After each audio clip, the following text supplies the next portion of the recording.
Welcome back to my 20-year Sonoma project. In this episode I get some metal tubing in the mail and I make this go up and down and I build a home for this guy. I hope you enjoy. So I got my parts and I've laid them all out here, and it also came with some extra goodies. Here is, I'll call it a wood sticker from Paul Horton's Welder series. It's got an adhesive on the back. And right now here are the arms. I've already put on the adjusters on either side. Have it set up for 30 1/8.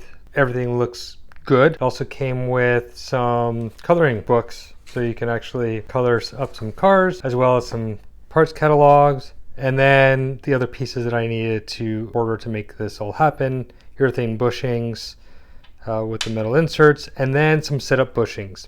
I only got one pair because I figure I'm going to only weld up one set of tabs at a time, and I could always flip everything around to make sure everything works. So I will install one of the bushings on one side and then use the setup bushing on the other. Once I have that welded, cool down, I could pull it out, flip it around, weld it back in. I also picked up a box of bolts, 5/8 washers, and locking nuts as well, so that I have everything to first test fit and then for whenever I do final assembly. But I'm getting ahead of myself. First thing, let's make sure that everything fits along with my cardboard template. So I do apologize, I did get ahead of myself and I already put the arm up here along with the tabs, bolts, and I used the setup spacers on this side, and I did that because it's the adjuster side, and that way if I need to do some fine-tuning welding and I don't want to have the whole arm there, or if I'm doing something on the bench, I can just unscrew the rest of the bar and just have the adjuster. A little bit easier to handle. And then on the other side I did press in the urethane bushing. Very simple. The two bushing halves went in, and then I greased up the metal sleeve, and I ended up using a vise so that I could clamp it in, and it pushed its way through. So that's all set up. I have the cardboard piece here, and I do still have a line drawn here, which is supposed to be the outside of the bracket where it's supposed to sit, because that aligns up with the outside of this bracket here. So this is still loose. This is not tacked in on this side, so it's not 100% stable. It's more to see, do I have to do any major changes to the design of these tabs, and if not, then I could actually get them water jet. So just kind of looking here, bringing it in to about the line, it actually looks pretty good. Now, cardboard does move more than the metal would. I don't see as much of a gap. I might be pushing a little bit more inwards than I need to. And even if that's the case, if I bring this out and I create a gap, probably one turn out, and I have lots of thread there, would seat it in. So I think from a design, and on this side, yeah, I have lots of room.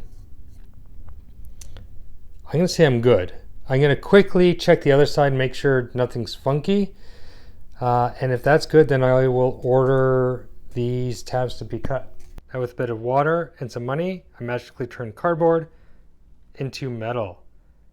Now, first look, everything looks good, except when I was test fitting it, it wasn't going on the cross member smoothly, and it's because the cut is actually tapered.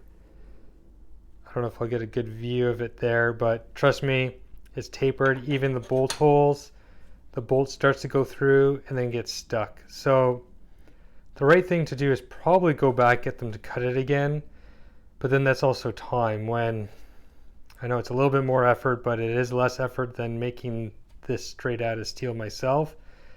I think I'm just going to take a sanding disc to the inside so I could get it on, and then I'll need to sanding drum or something on a Dremel just to clean up so I could get it through. I will try one. If one is just too much trouble, then I'll go back, but if I can just spend a few minutes, then great. You know, to me it'll be a lessons learned. Maybe I'll go to somewhere else, because I've tried a couple places and some are better than others. Okay, so addressing the taper wasn't that big of a deal. It didn't take me long to just Used the roll lock, do a couple of passes on the inside, and it was able to slip on to the cross member. The bolt hole, and let me show you here. This is what it was before, so you can see it gets stuck part way. All I did on the other part is use the sanding cone on both sides. Didn't take much effort, just a little bit. And now you can see go through really easily. Now the hard part is the mill scale. Man, that stuff is still tough. I have another video where I use phosphoric acid to take it off. I just don't have any on hand. And I'm also balancing between, okay, get some, and it does take time. Once I put in the bath, I gotta leave it for 30 minutes, maybe even a little bit longer. And it's either that, or do I just try to grind off as much as I can, and will that just take me 30 minutes? So it's probably borderline. So I'm just gonna continue with grinding it off. I'm using the angle grinder with a flap disc, and then finishing it off with this 36 grit roll lock disc. I'll just now do the other 3 parts, and then I'll finally be able to test fit everything. Well, there's actually one more thing that I need to do, and it's clean off the mill scale before I could tack weld this on, but I also don't want to lose this line. So I'll clean up as much as I can, preserving the line, then I'll mark it again so that it's the ends of the line, then I clean off the middle, and then redraw it. So I need to do that on both sides, as in driver and passenger, but then on 3 sides of the square tubing.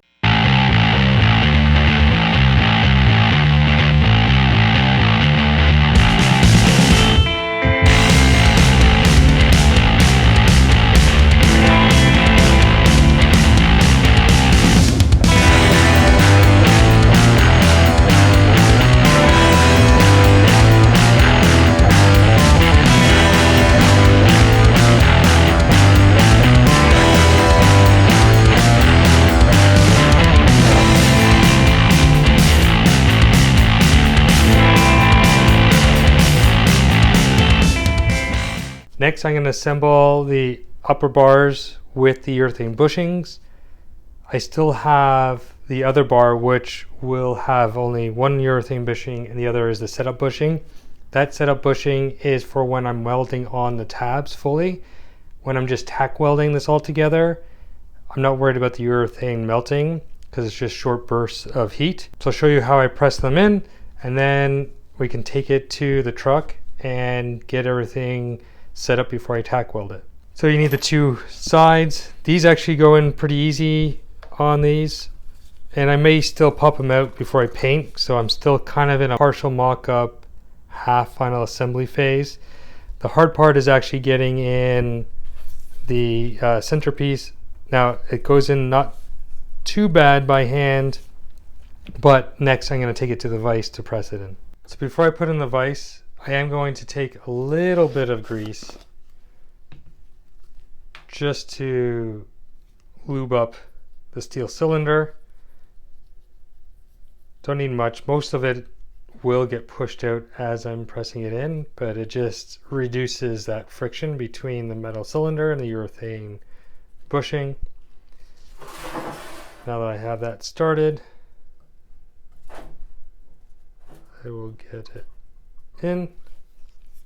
Just put a little bit on, more on the inside here, and just slowly squeeze it.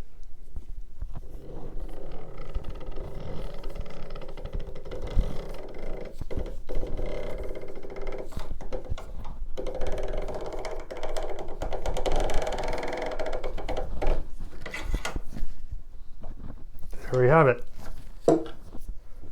And now I can mount the bars. But first, I attach the cross member tabs.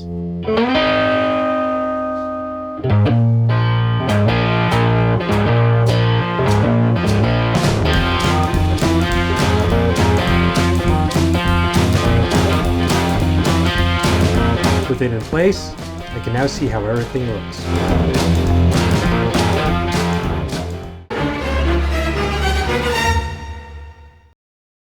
For those that watched my previous video, you will recall that I was talking about having to shorten this a bit because of the angle I was using. And then when I put everything together, it seemed like everything's going to be fine, did not have to make an adjustment there. Well, now that this is bolted in tight, we move here, two things. You could see that this has moved out that way. That line should correspond with this tab. And because of that shift, there's a big gap. There's no way I'm going to weld that. It's the same on the other side. So what that means is that I do need to shorten this a bit. And it might mean this has to bend in a little bit, but that's fine. It's just tack welded.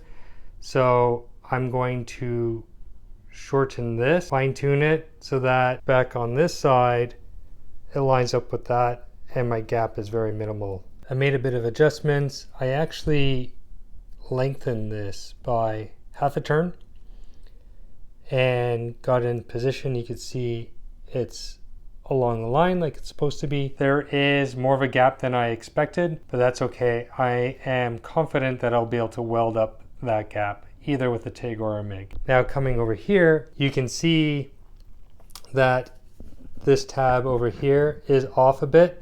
So that's what I got to do now. I have to shorten it until this becomes parallel with this side. With one side finished and comparing to the other side, you can see how much I actually had to remove. So just got to do it one more time and then I'm set. With a little bit of sanding, you can see that the tabs are now parallel. And over here, still lines up, which is great. I did the other side too.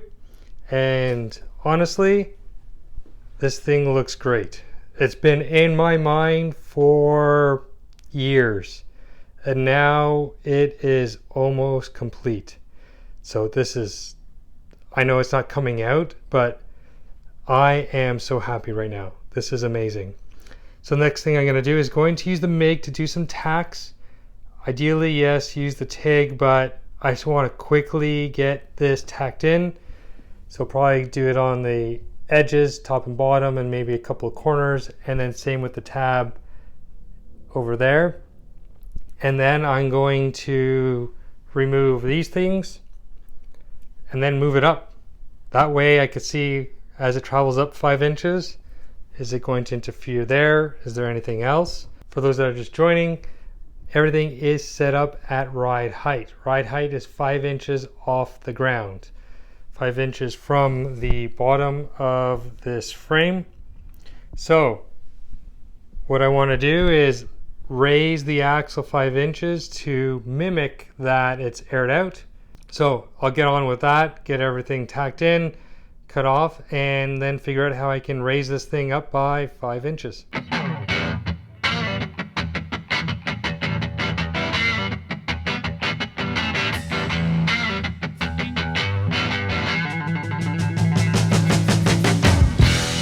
The lower tacks will be a pain because I can't get a cutoff wheel on them with that tire there. I started off trying to get them off with a sanding cone, but that didn't work well. I then reverted to manual labor and used a hacksaw, and at least I weakened the tack. For the upper tacks, I was able to use a cutoff wheel. The locators were hanging on by a thread, so with a mini pry bar, aka a flathead screwdriver, and a hammer, I popped them off. With the axle locators removed, I can now test the rear suspension, and the way I'm going to go about that is using the floor jack and jacking up the tires. I have a 3x3 and a 2x3, so put these together will give me 5 inches, and my plan is to start off with a 3x3 on one side, go to the other side, and again with the 2x3 on either side. And the way I can confirm that I've actually moved the axle up 5 inches is because I measured the upper bag bracket down to the axle tube, and that is 8 13/16. So once I have everything up, I could confirm that, and if it's off by a little bit, I could always put in some shims.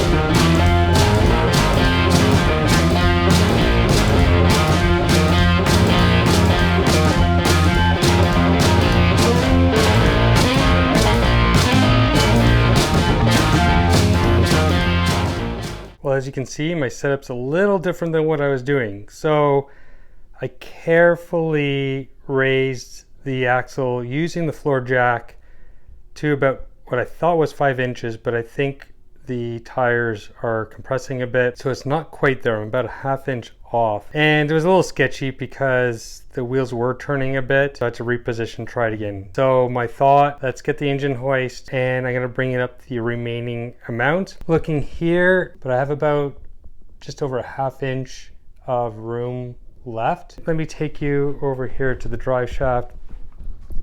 So you could tell the drive shaft is clearing there, but it's because it's turning.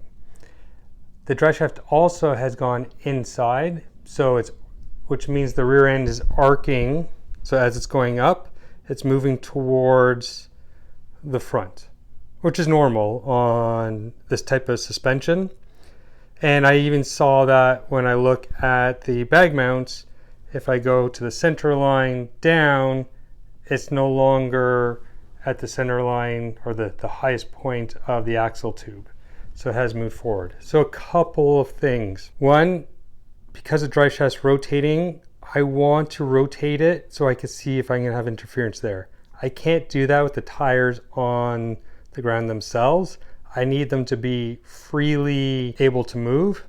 And second, I need to make sure that this drive shaft isn't bottoming out inside the transmission. By having the engine hoist, I will be able to bring it up to the full amount, or even before I even do that, I'm gonna just bring it up a little bit so I can get it off the blocks, the tires off the blocks. Then I'm gonna do some tests. One is I'll turn the drive shaft so that I can test the interference there. And second, I'm gonna undo the U-joint bolts and see how much play I still have to go into the transmission. If I don't have enough play, I would have to slightly shorten the drive shaft, which I don't want to do because that's gonna cost me money. Let's see what happens.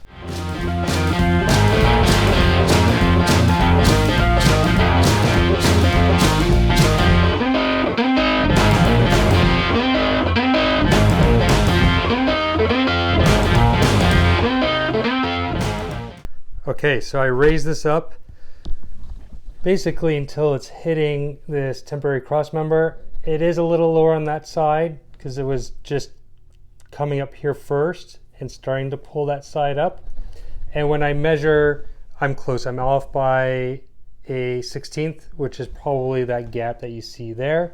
And I'm more than I would actually see when the airbags are laid out and the frame is on the ground. So this is more than maximum. At this point in time, I can check out the interference on the front, and let's find out also if I have bottomed out into the transmission with the drive shaft. When I rotate the drive shaft, I'm feeling binding, and it's when the U-joint is closest to that donut on the yoke. But as you can see here, it's not actually touching that donut. So I must be maxing out the U-joint, but I'll check it again once I have it at ride height to see if the binding's still there.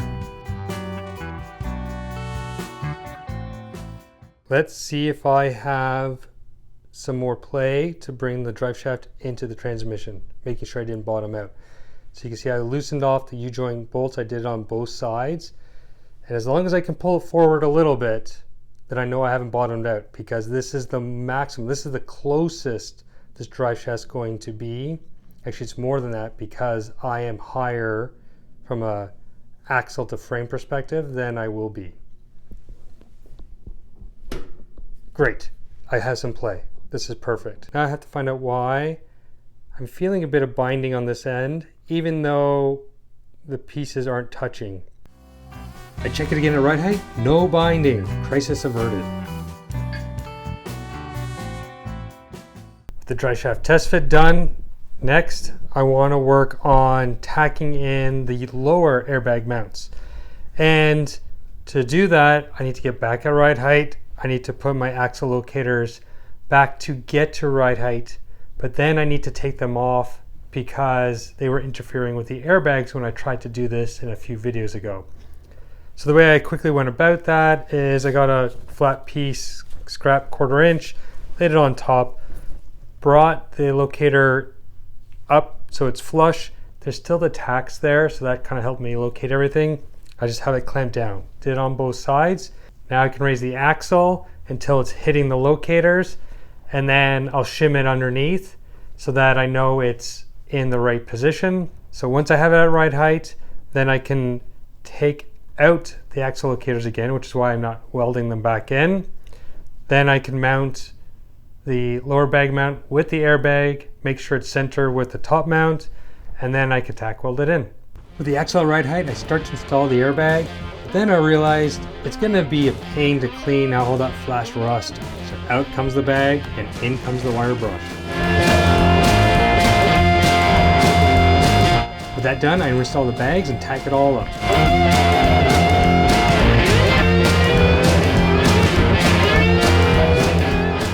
Well, that was a bit more work than I anticipated.